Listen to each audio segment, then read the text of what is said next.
Assalamualaikum warahmatullahi wabarakatuh.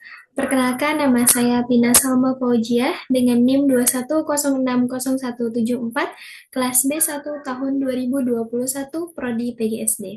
Di sini saya akan menganalisis video pembelajaran rekan saya bernama Fitri Widiawati, kelas B1 tahun 2021, Prodi PGSD, untuk memenuhi tugas UAS yang diberikan oleh Ibu Epi Susanti MPD sebagai dosen pengampu mata kuliah magang Bahasa Indonesia Sekolah Dasar. Berikut video pembelajarannya.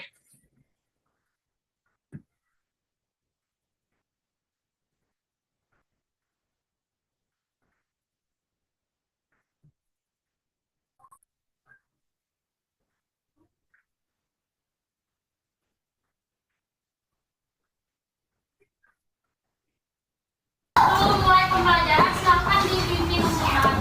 Iya.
lubang, nanti kan bakal terjadi pergeseran tanah longsor deh. Ya kesian nanti rumah-rumah yang ada di situ itu tinggi. Kayak kalau di sini mah kan datar, kalau di ibu mah ini rumah, di sini di bawah rumah lagi. Kayak gitu. Jangan juga nanjak-nanjak kalau di ibu. Jadi kalau misalnya tanah itu tidak ditahan oleh angkat tumbuhan, itu tuh bakal menyebabkan longsor. Kalau nanti hujan ada air, longsor. Kalau nggak ada tumbuhan, jadi ibu juga di depan rumah teh banyak tumbuhan. Kayak misalnya ada pohon jambu, pohon alpukat di depan rumah ibu. Ya. Terus ada mungkin usaha melestarikan hewan yang pertama, melarang kegiatan perburuan liar. Kalau di sini ada hutan nggak? Kayaknya nggak ada ya di sini. Ada bu. Ada. Ada. Oh jauh tapi dari sini. Nggak agak jauh nggak? Oh agak dekat. Berarti masih ada ya. Nah perburuan liar tuh apa biasanya? Kalau di hutan-hutan kayak gitu tuh ada hewan kayak ular. Ada kan? Terus ada monyet, ada pokoknya hewan-hewan itu pasti nggak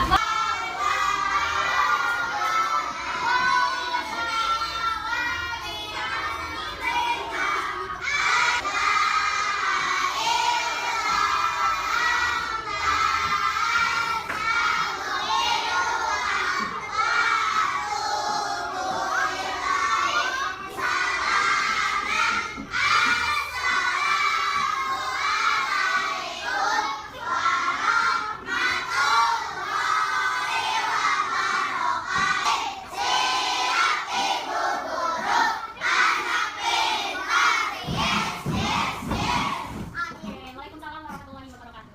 Ibu ucapkan terima kasih kepada kalian semua karena sudah mengikuti pembelajaran dengan baik.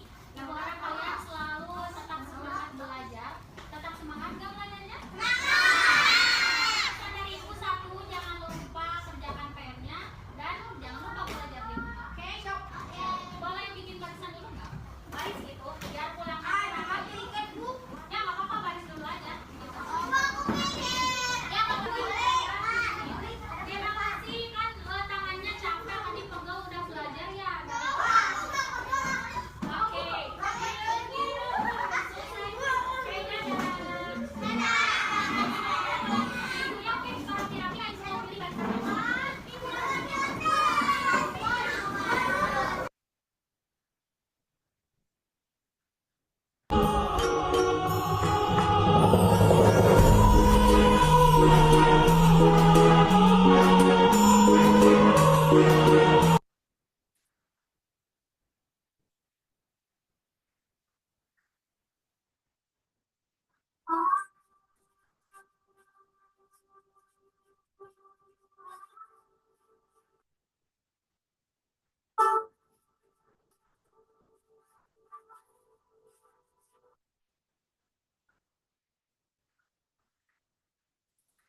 Nah, berikut video pembelajaran rekan saya yang diambil ketika kegiatan Gisma.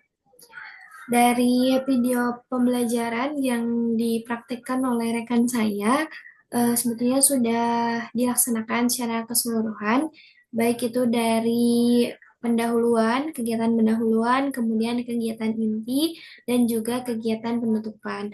Namun mungkin ada beberapa catatan yang perlu diperbaiki atau dikembangkan agar pembelajaran yang dilaksanakan itu dapat berjalan secara efektif dan efisien. Nah, dari kegiatan pendahuluan, yang pertama rekan saya itu tidak ada menanyakan kabar kepada peserta didik. Sedangkan hal ini itu penting gitu agar seorang guru itu bisa mengawali interaksi dengan peserta didik yaitu dengan menanyakan kabar. Sehingga ini menjadi awal yang baik untuk kemudian nanti di kegiatan inti saat pembelajaran. Nah, kemudian yang kedua, tadi rekan saya itu tidak mengecek kehadiran siswa terlebih dahulu. Sedangkan guru itu harus mengetahui ya, hari ini siapa yang tidak sekolah, hari ini siapa yang sakit atau yang izin, agar nantinya di dalam pembelajaran juga guru dapat menyesuaikan gitu ketika nanti ada diskusi kelompok atau lainnya itu bisa menyesuaikan dengan jumlah kehadiran siswa. Nah, kemudian di kegiatan pendahuluan, guru juga tidak menyanyikan lagu wajib nasional dulu gitu. Sedangkan hal ini itu penting untuk menanamkan rasa nasionalisme, menanamkan rasa cinta peserta didik kepada tanah air gitu. Salah satunya adalah dengan menyanyikan lagu wajib nasional. Hal ini bisa dengan menyanyikan lagu Garuda Pancasila, misalkan atau Halo Halo Bandung, kemudian 17 Agustus dan sebagainya. Kemudian yang keempat, dalam pendahuluan, ini guru tidak menyampaikan tujuan pembelajaran yang hendak dicapai pada proses pembelajaran saat itu gitu. Jadi tidak menyampaikan tujuan pembelajarannya apa gitu. Sedangkan dalam kegiatan awal ini penting sekali gitu agar peserta didik itu tahu sebetulnya pembelajaran kali ini tujuannya untuk apa gitu. Peserta didik itu harus apa gitu nanti mampu untuk apa. Jadi agar peserta didik tahu itu. Dan ini juga bisa menjadi pengingat juga gitu untuk guru bahwa pembelajaran kali ini tujuan pembelajarannya itu demikian gitu. Jadi harus dijelaskan secara rinci. Kemudian di kegiatan pendahuluan juga rekan saya mengulang tidak mengulang materi yang sebelumnya gitu sehingga tidak dihubungkan dengan materi yang akan disampaikan. Hal ini juga penting gitu agar kita juga bisa mengukur pemahaman peserta didik dari materi yang sebelumnya gitu. Apakah peserta didik sudah mampu mengetahuinya, sudah mampu memahaminya, atau jika lupa mungkin bisa diingatkan kembali. Nah, itu dari kegiatan pendahuluan. Adapun kalau di kegiatan inti itu sudah bagus ya, namun adanya kurang interaksi gitu dengan peserta didik. Kalau tadi di beberapa video gitu ya, di beberapa fase video tersebut, guru ada bertanya kepada siswa gitu. Namun alangkah lebih efektifnya ketika guru bertanya kepada peserta didik dengan sistem tunjuk gitu ya. Jadi ketika ada siswa yang tidak memperhatikan gitu ya, atau mengobrol atau tidak mendengarkan penjelasan guru, nah guru bisa menunjuk siswa tersebut untuk menjawab pertanyaan guru sesuai dengan materi yang disampaikan pada saat itu. Agar ini juga bisa menjadi pengingat juga gitu ya bagi peserta didik yang tadinya kurang menyimak gitu ya sehingga nanti bisa menyimak lagi di pembahasan-pembahasan yang selanjutnya. Nah, kemudian yang kedua untuk di kegiatan inti adalah metode pembelajaran yang hanya menggunakan metode ceramah. Sehingga di sini tidak berpusat kepada peserta didik gitu. Sedangkan di kurikulum Merdeka ini metode pembelajaran yang lebih diunggulkan adalah metode yang berpusat kepada peserta didik gitu ya. Artinya di sini peserta didik banyak berinteraksi gitu dengan guru, banyak bertanya, banyak menjawab gitu ya, merespon segala hal yang dilakukan oleh guru gitu. Jadi metode ceramah ini sebetulnya sudah mungkin kurang relevan ya ketika digunakan secara keseluruhan gitu. Tapi kalau digabungkan dengan metode-metode lain itu lebih efektif lagi gitu, lebih bagus lagi. Sehingga bisa berpusat tidak hanya kepada guru gitu ya, tidak hanya guru yang menyampaikan, tapi siswa juga bisa ikut menyampaikan gitu ya, agar kita juga mampu mengukur pemahaman peserta didik. Kemudian dari video pembelajaran yang tadi ditayangkan gitu ya, rekan saya itu tidak menggunakan model pembelajaran. Jadi hanya menyampaikan materi, kemudian siswa mencatat materi tersebut gitu ya, tidak ada model pembelajaran yang digunakan dan tidak ada media juga, media pembelajaran yang digunakan pada pembelajaran kali itu tidak ada gitu. Jadi alangkah lebih bagusnya gitu ya ketika kita akan melaksanakan proses pembelajaran itu menggunakan media ya, apalagi di era di abad 20, 2021 ini eh, kita sangat dituntut, kita seorang guru sangat dituntut untuk memberikan atau menyediakan media pembelajaran yang bisa membantu siswa gitu ya untuk lebih memahami materi yang disampaikan ya, baik itu medianya berupa media kontekstual ataupun media digital. Nah, ini di abad 21 ini memang media digital ini lebih lebih diunggulkan gitu ya, karena memanfaatkan teknologi yang saat ini sudah berkembang. Bisa menggunakan website edukasi gitu ya seperti Wordwall atau Quizzes ya, atau video pembelajaran. Nah, itu juga akan lebih menarik perhatian siswa untuk belajar gitu ya, untuk fokus belajar dan juga memudahkan siswa untuk memahami materi pelajaran yang disampaikan oleh guru. Nah, kemudian dalam dalam pembelajaran, dalam praktik pembelajaran yang tadi dilakukan oleh rekan saya, itu model pembelajarannya kurang variatif ya.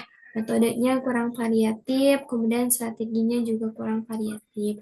Nah, mungkin nanti bisa lebih tersusun lagi gitu ya, dari mulai metodenya, kemudian model pembelajarannya yang terbaru, kemudian dan sesuai gitu ya dengan kemampuan siswa, dan media pembelajaran agar pembelajaran yang dilaksanakan itu lebih interaktif, lebih aktif gitu ya, lebih efektif dan efisien gitu, sehingga tujuan pembelajaran yang hendak kita capai itu dapat tercapai secara maksimal. Nah, itu dalam inti pembelajaran. Selanjutnya, dalam kegiatan penutup, eh, yang pertama itu tidak melakukan refleksi ya. Jadi guru tidak mengulang materi pembelajaran yang hendak dicapai, yang tadi pembelajaran yang disampaikan gitu. Jadi tidak diulang lagi oleh guru. Nah, hal ini angka lebih bagusnya guru mengulang lagi gitu ya, inti-inti dari materi yang disampaikan.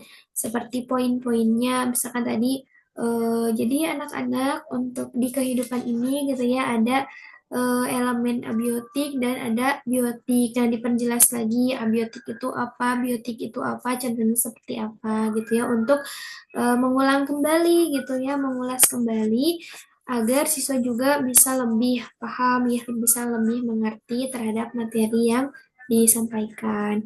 Kemudian yang kedua, itu guru tidak melakukan evaluasi pembelajaran gitu ya. Nah, harusnya dari kegiatan penutup ini, guru memberikan evaluasi pembelajaran, baik itu dengan penugasan ya, atau pengerjaan LKPD, atau kalau sekarang itu bisa menggunakan media berbasis digital ya, seperti Quizzes, kemudian Google Form dan lain sebagainya gitu ya, agar guru dapat mengukur sejauh mana peserta didik itu memahami materi yang disampaikan gitu. Jadi nantinya juga ini akan menjadi catatan gitu ya, tingkat kognitif siswa terhadap materi tersebut itu sampai mana gitu ya. Apakah masih banyak siswa yang belum mengerti terhadap materi yang disampaikan, atau sudah cukup, atau bahkan sudah sangat baik gitu ya siswa memahami materi tersebut. Jadi itu juga untuk catatan ya. Kemudian yang ketiga dalam kegiatan penutup adalah eh, tidak adanya proses tanya jawab. Jadi guru tidak memberikan kesempatan kepada peserta didik untuk bertanya ya, tidak memberikan kesempatan untuk bertanya. Padahal ini sangat penting sekali gitu ya, karena ditakutkan gitu ya, masih ada beberapa siswa yang tidak paham ya terhadap materi yang disampaikan, atau ada kalimat-kalimat yang tidak dimengerti oleh siswa. Nah, ini sangat penting gitu. Jadi seorang guru harus memberikan kesempatan kepada peserta didik untuk bertanya gitu ya, melalui sesi tanya jawab. Nah, setelah itu baru boleh berdoa ya, dipimpin oleh KM ataupun dipimpin oleh gurunya sendiri gitu ya. Kemudian siswa merapikan barang-barangnya, duduk dengan rapi, dan nanti guru bisa memanggil peserta didik yang sudah rapi untuk lebih pulang duluan, atau ketika jadwal pulang, guru bisa menggunakan pertanyaan ya dari materi-materi yang tadi disampaikan, sehingga ini juga bisa menjadi apa ya, bisa melatih eh, daya apa ya, daya kompetisi siswa gitu ya untuk pulang duluan gitu ya, sehingga nanti untuk kemudian harinya siswa bisa eh, apa ya, bisa termotivasi untuk memperhatikan guru secara fokus gitu ya, secara konsentrasi. Nah, mungkin sekian review video pembelajaran yang dapat saya sampaikan. Semoga dapat bermanfaat, khususnya bagi saya yang menyampaikan, umumnya untuk kita semua. Mungkin saya mengulang lagi ya, dari kegiatan pendahuluan yang perlu diperbaiki adalah menanyakan kabar, kemudian harus menyanyikan lagu wajib nasional, mengecek kehadiran siswa dulu, dan harus menyampaikan tujuan pembelajaran, dan juga dihubungkan atau mengulang materi-materi di pertemuan yang sebelumnya. Nah, kemudian kalau untuk di kegiatan inti, metode, model, media pembelajaran itu harus digunakan, harus direncanakan secara matang agar pembelajaran yang dilaksanakan itu dapat berjalan secara efektif, efisien, interaktif, dan aktif ya. Dan harus berpusat kepada peserta didik sesuai dengan kebijakan di kurikulum Merdeka ini. Nah, kemudian yang selanjutnya mungkin media pembelajaran itu juga harus menggunakan, baik itu media pembelajaran kontekstual ataupun media pembelajaran digital, agar peserta didik mampu lebih mudah ya untuk memahami materi yang disampaikan oleh guru. Nah, selanjutnya dari kegiatan penutup, itu guru harus melakukan refleksi ya, kemudian memberi kesempatan kepada peserta didik untuk melakukan tanya jawab, kemudian guru lebih baiknya itu mengulang ya materi yang tadi disampaikan dan memberi penguatan. Juga terakhir diberikan motivasi kepada peserta didik untuk lebih fokus, untuk lebih konsentrasi pada pembelajaran-pembelajaran yang selanjutnya. Nah, kemudian guru juga harus melakukan evaluasi ya, baik itu melalui penugasan atau melakukan mengerjakan LKPD atau menggunakan eh, fitur-fitur evaluasi melalui digital gitu ya, seperti Quizzes dan lain sebagainya. Nah, mungkin cukup sekian yang dapat saya sampaikan. Wassalamualaikum warahmatullahi wabarakatuh.